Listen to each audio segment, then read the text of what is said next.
Hey guys, welcome to my channel. My name is Valentine Lister and this is my Major Arcana series. And so for today's video, we're gonna cover the star card. We're going in deep. We're going into this secret symbolism. I wanted to give you guys videos that gave you more info, more meat on understanding the card than your average tarot card book, and in a way that will really help you to remember.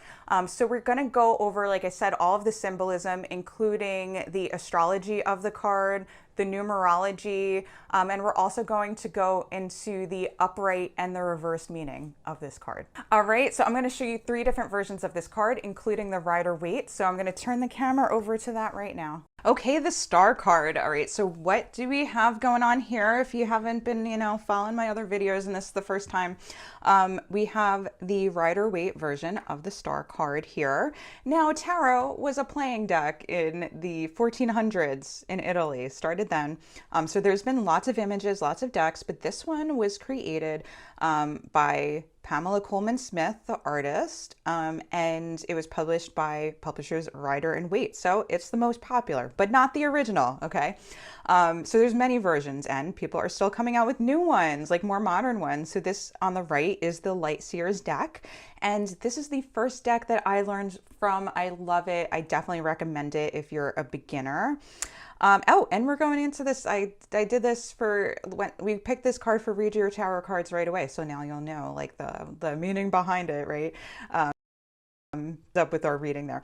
And then we have, sorry, this card is like super shiny, so kind of hard to see, but we have the star card from the Way Home Tarot, which is another version I love because I learned tarot cards from the book WTF Tarot. That was one of the first ones, and it really helped me learn the cards really quickly, right away, in an easy way.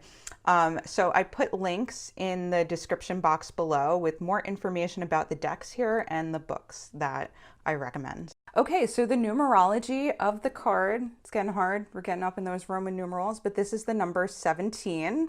And we have the regular number down here, number 17. So what does 17 mean? It means higher awareness of the inner light, like a star, right? And it combines the number 10, which represents completion and new beginnings based on previous lessons you've learned, with the number 7, which means going inward to reflect in solitude, birth in rebirth. Okay, so the secret symbolism of the card, let's get into it. I'm going to start with the Rider-Waite that has the most symbolism. So we've got a woman here, and this woman is kneeling with one leg on the ground and a foot balancing on the water. How does she do that? She is like a magician herself, right? Okay, so this means that the earth, right, earth here, and material reality are supporting her, right, physically, while the other half balances on the subconscious. The subconscious is also something that is supporting her, like one of those mysticism things. All right, so this woman is believed to be either the Empress from the Empress card, like Venus, right, or Mother Nature. So the water here is the water of life, and she's nurturing the earth with it, right over here. So on the right of this card, you'll notice that there's 1, 2, 3, 4, 5 streams coming down into the earth. And that represents the 5 senses, and they will return back to the universal consciousness, or you could think of collective unconsciousness if you're a fan of Carl Jung, he was also a fan of tarot cards and astrology himself. He was a super woo psychologist.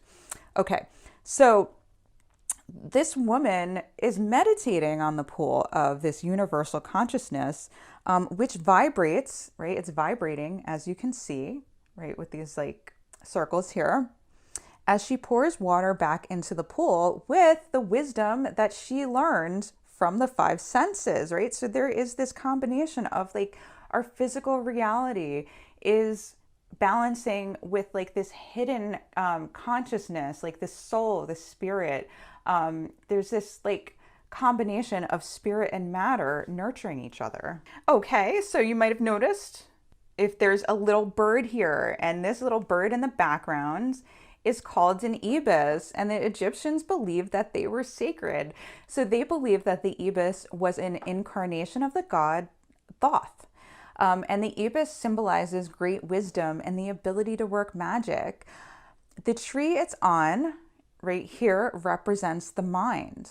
All right, and so moving on to these stars here, the sky has 8-pointed stars. So why is it 8-pointed star? That actually does mean something. The 8-pointed star represents cosmic order and radiant energy. Okay, and there's also these 7 smaller stars around it, and the smaller stars represent these 7 chakras or the energy centers in the body. To the light series variation and seeing how that, compares and what we can learn from this card about the star, right? So a young woman here is holding onto an 8-pointed star with a golden lasso connecting heaven, the heavens here, to earth.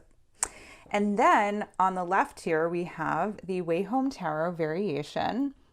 And so we're here in the dark woods. And this is like after, if you caught the Tower card, right? The forest fire burned the forest down. And so, the forest looks pretty charred here. The trees look pretty burnt up. But, okay, we can see the hope of the 8-pointed star here, right here. And it kind of reminds me of I grew up Catholic, so the Star of Nazareth, right? That the wise men followed. And, hint here, astrology was in that story. The wise men were following the stars to find Jesus, which took a whole new meaning to me once I did start to learn astrology. And then Christmas came up and I was like, it just blew my mind. Anyway, so what you also, well, I don't know if you can see it in this card, but there's these little white sprouts, okay? And there's this new life sprouting through. That's starting to sprout and starting to grow. And so it's showing after that forest fire, the hope of new life and new growth, right? It's not there yet. This forest is still pretty burnt up, pretty burned down, but here's the hope that things are going to start growing again. And then we do have here, she continued like this universal consciousness, right? This river stream of consciousness and the physical growth, right? And that both are nurturing each other. All right, on to the colors. Colors are important because it's like a cheat sheet, just like the numbers. Okay. So we have yellow here, and yellow is really the soul and what the soul represents: creativity, optimism, enthusiasm. So I'm telling you, you talk to your spirit guides and they're all like, it's going to be fine. You're doing a great job. You can do it.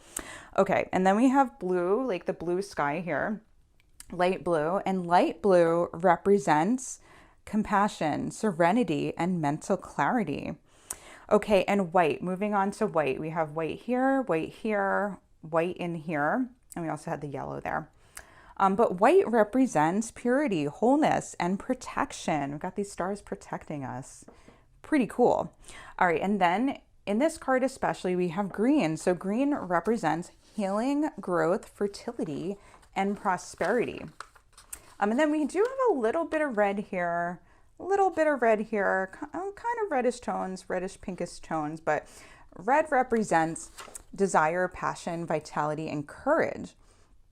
And then we have, if we go to the light series deck, we have a lot of purple. So what does purple represent? It represents wisdom, spirituality, and power. And then over here, we have a lot of black. So what does black represent? It represents power, the unconscious, banishing, and wisdom. And then we have a lot of gray. Gray is wisdom, the mixing of black and white. Okay, and then we have some orangey tones here, and orange represents warmth, energy, activity, drive, and confidence. Okay, so we are going to move on to the astrological correspondence of the card. So this card is represented it's associated with the zodiac sign of Aquarius.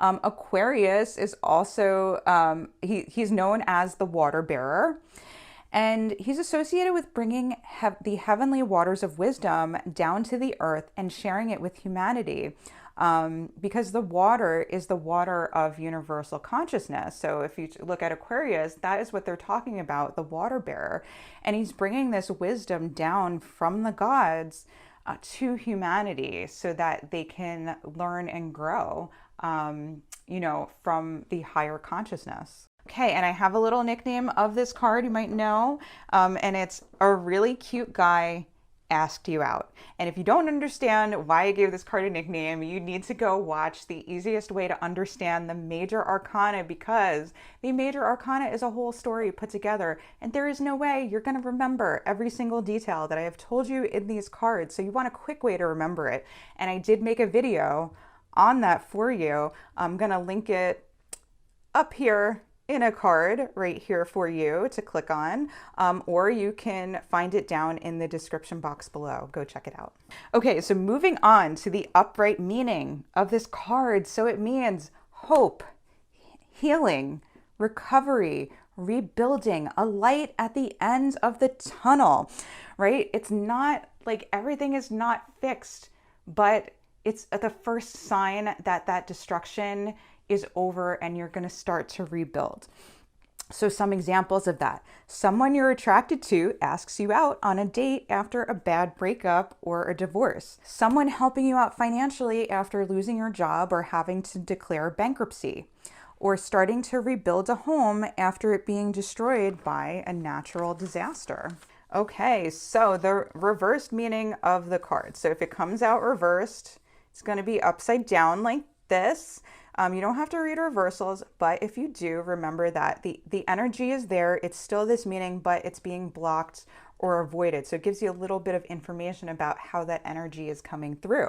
And so what this could mean for this card is the feeling of pessimism, feeling withdrawn, alone, or resentful of outer obligations, a need for repair time, silence, and solitude to like attune yourself to your inner needs. So what does that mean? Some examples: not accepting help after a tough time, turning down a date to someone you're attracted to because you've been hurt in the past, not accepting financial help because you're suspicious of the person's motives, not applying for jobs because you don't believe you'll find a job as good as the one you just lost, or not taking the steps necessary to rebuild a home. All right, guys, hope you enjoyed this video on the star card. And this is just a quick reminder that if you like this video, you want to catch the next video that's coming out, which will be all about the moon card. Make sure to like, subscribe, and hit the bell to be notified for when that comes out. Also, if you're watching this into the future when I've already covered the cards, or you just want to catch up on all the videos I've done up until now on the cards in the major arcana, I'm going to link a major arcana playlist somewhere over here and a related video up here. All right, love you guys so much. Take care. Bye. If you like this video, make sure to like, subscribe, and hit the bell to be notified for whenever I release a new video every single week.